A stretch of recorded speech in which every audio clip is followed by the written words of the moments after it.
Hey there guys, this is Obsidian Chill.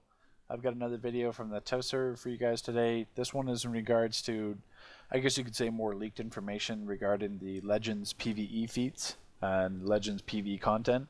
Now, if you haven't heard or seen anything about this, we can't run anything yet, so everything is basically just pure speculation and what we can gather. But basically, as you can see here, Legends PvE, there's 74 new feats added. And if we go through the list, it revolves around the South Gotham Courthouse. Now, we have had confirmation from Spittle that it is an alert, not a duo. So it does imply 4 people, even though there's some feats that say team up. So I don't know if that just, you need a Batman and a Robin in the group to complete that successfully. But essentially what it is it looks like it's going to be a carbon copy of that South Gotham Courthouse alert. So defeat the prosecutor and defense attorney, allow all the sentences to play out. Those are the exact same feats as the normal PvE alert. But here it's basically beating it in certain combinations. And the general one, this is going to be, obviously the big grinding. You can tell that since this list here that I'm scrolling down, and the general, that's kind of short of 74. So it looks like a lot of it is going to be the tiered feats. So defeat 50, 100, 500, 1,000, whatever it goes to. As any Legends character, any male, any female, any villain, any hero, any Superman, any Green Lantern, any Wonder Woman. So who knows if all these are going to count towards the same one. I'd imagine that they would. If they didn't, then that's kind of crazy. But I don't know how I feel about this. This could be the whole, everyone listen to Obsidian Chill complain about things. But I don't know. I don't really feel that this is necessary. I don't know if they're trying to steal business away from Marvel heroes and they're trying to turn this into DCO heroes instead of DC Universe Online.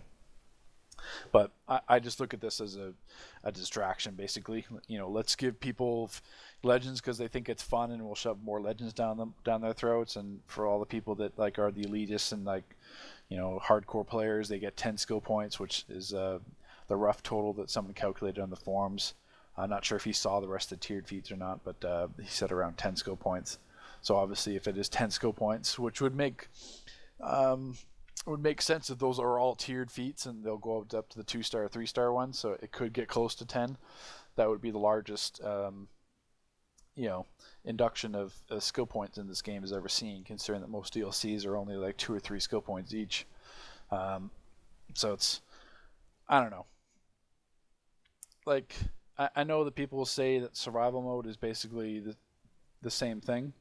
It's a distraction. But a lot of people wanted survival mode ever since we saw the FNL challenges. And even before that, we wanted something that we would face waves and waves of ads. And, we could see how far we could get. Now, in terms of no feats being rewarded for survival mode and not really any gear, just base items. No, we can't earn high tier gear, which you would suspect in survival mode, and certainly no feats. That's the one kind of missing thing that I've noticed. I don't know. So it makes me think that survival mode is the distraction that DCU wants, so to keep players like me and others busy, and so they can beat survival mode and get their base items, and that's it. And this Legends can become what everyone wants to play, I guess. Now, as you can see from this other list, there's some items, some characters like Cersei, and Cersei is a paid character. And they have mentioned that for the course of this alert, you could have access to characters that you would have paid for, like Cersei, Steel, Zod, Superman. So you can use those characters just in the alert without having bought them. So, it doesn't take a rocket scientist to see what they're trying to do there. Play the alert as Cersei, and you have enough fun playing her, so you decide to buy her for the 1,000 station cash, and steal Superman, Zod.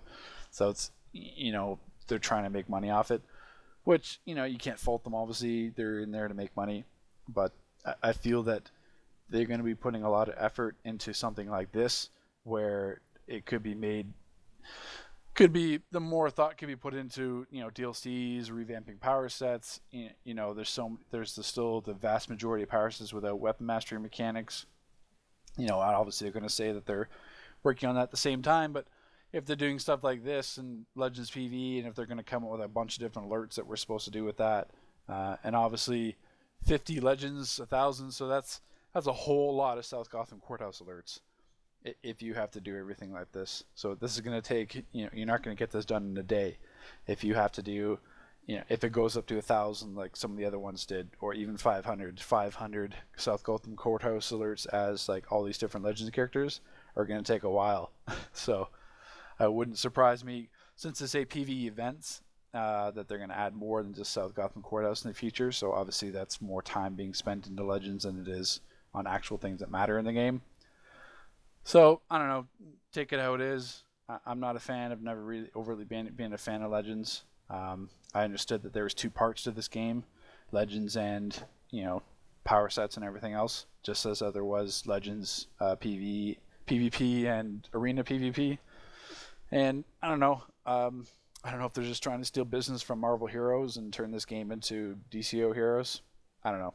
This could just be me complaining, but people get a bunch of new grindy feats that'll keep them busy for months until DCO decides to come out with stuff, and they get tons of skill points out of it, which everyone loves. So I don't know. Take it how you see it. Take care.